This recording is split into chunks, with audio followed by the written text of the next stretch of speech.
Okay, I got this thing rested on the door. I snipped the line out to see what it sounds like, if I can get it to sound.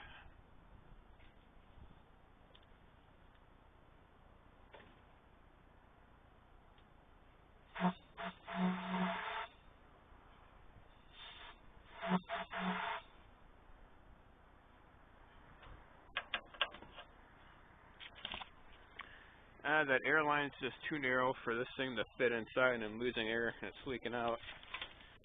I got about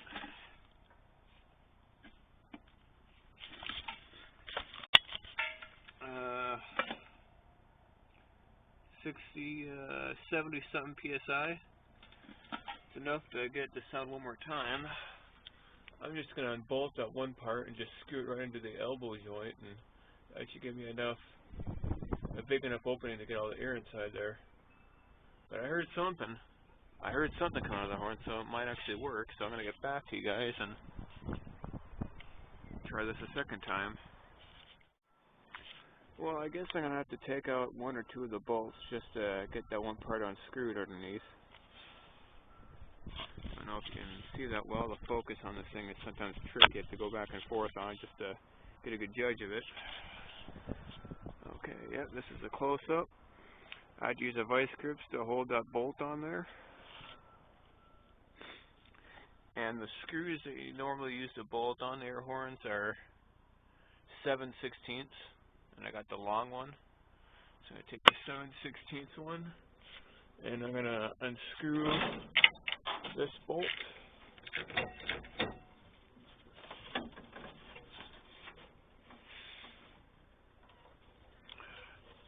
Like so. Still turning it. This is just holding it so it doesn't spin with the bolt.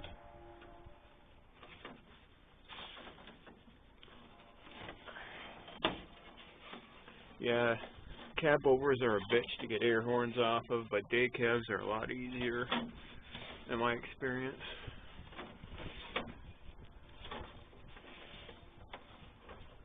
Yeah, it's getting there. Almost. Yeah, I can do the rest of my fingers.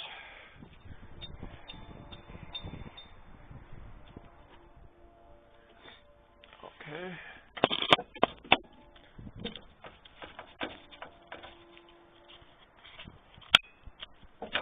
Okay, that bolts out.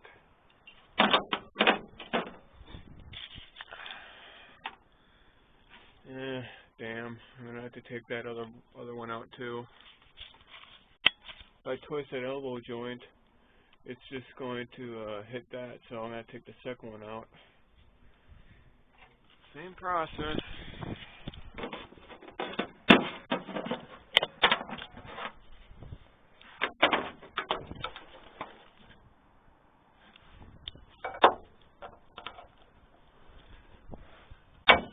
Whoops.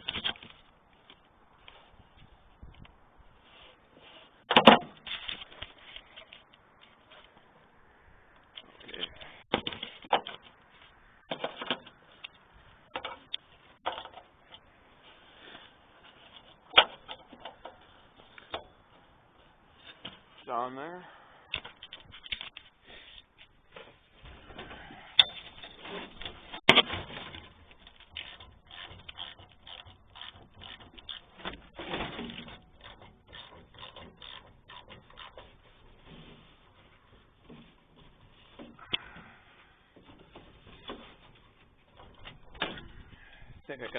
I think I can loosen this up with my fingertips.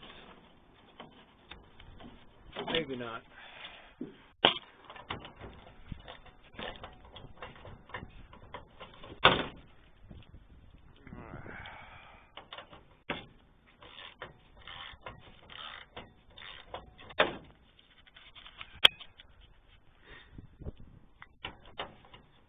A few more turns.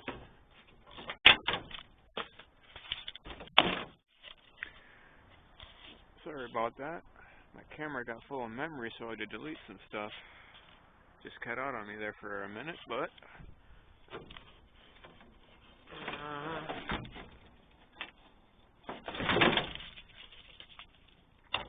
I'm losing battery life too.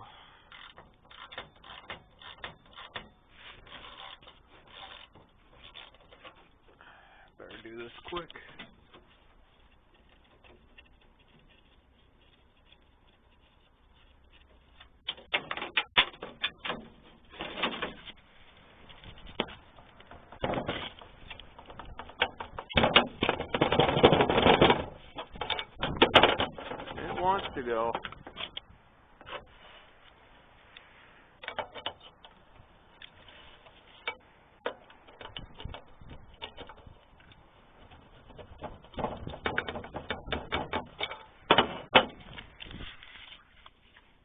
There we go. That's what I'm talking about.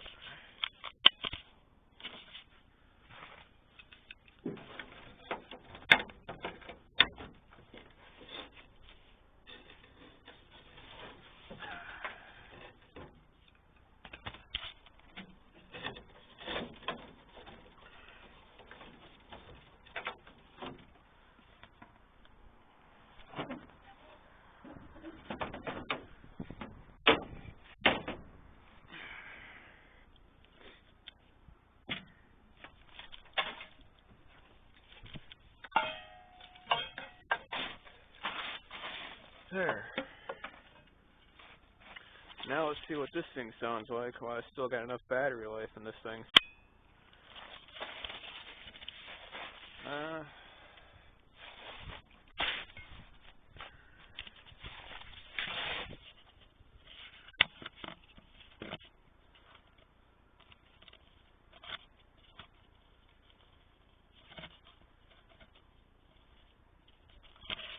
Do it sideways.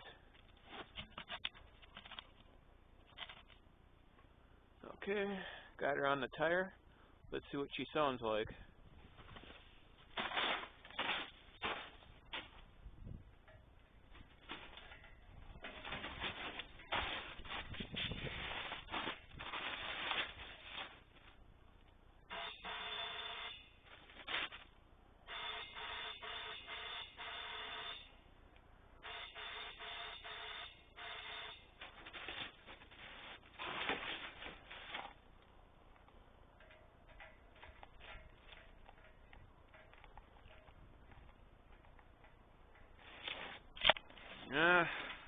The diaphragm may be shot in this one. Well, one way to tell is to unscrew them and take a look inside. Well, catch you back later and get back to you when I open this thing up. I think I may have found the problem. There was no, well, the spring was broken. The plate here is fine, just surface rust. A little dirty, but the spring broke off. I guess I have to get a new ass cover, or another new ass of the horn and screw it on there and see what happens. So, I'm going to go and screw another horn back piece and get lucky and hope the spring's in good condition.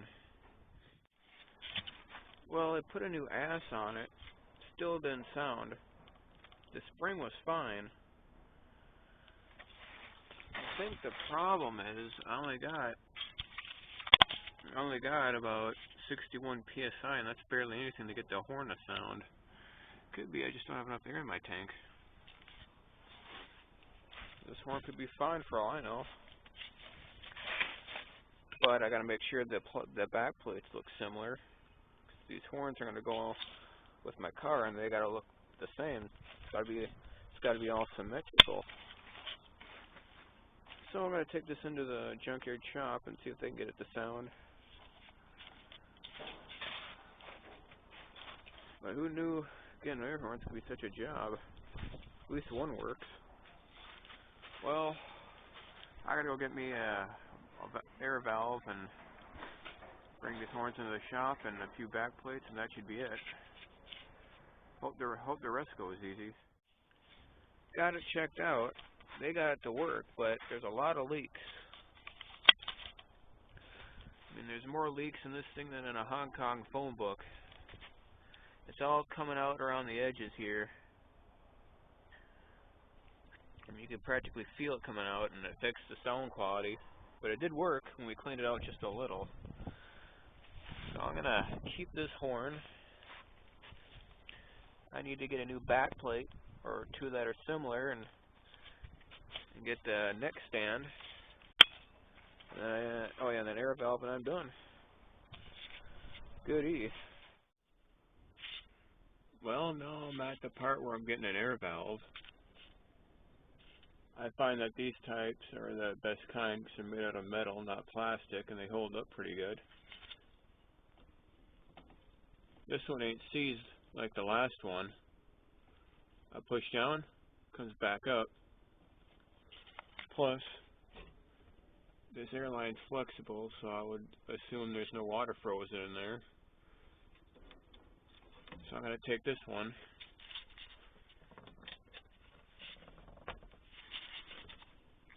Pretty simple to take out. You need one of these and a screwdriver. Just snip this line.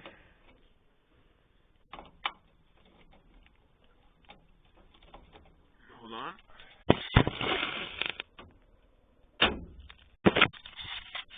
Take 2 hands. Snip that. And snip that. And I'm going to unscrew these 2. But I'm going to need 2 hands to do that part so this thing doesn't fall off, but I'll get back to it when I get this thing off. There's the end result.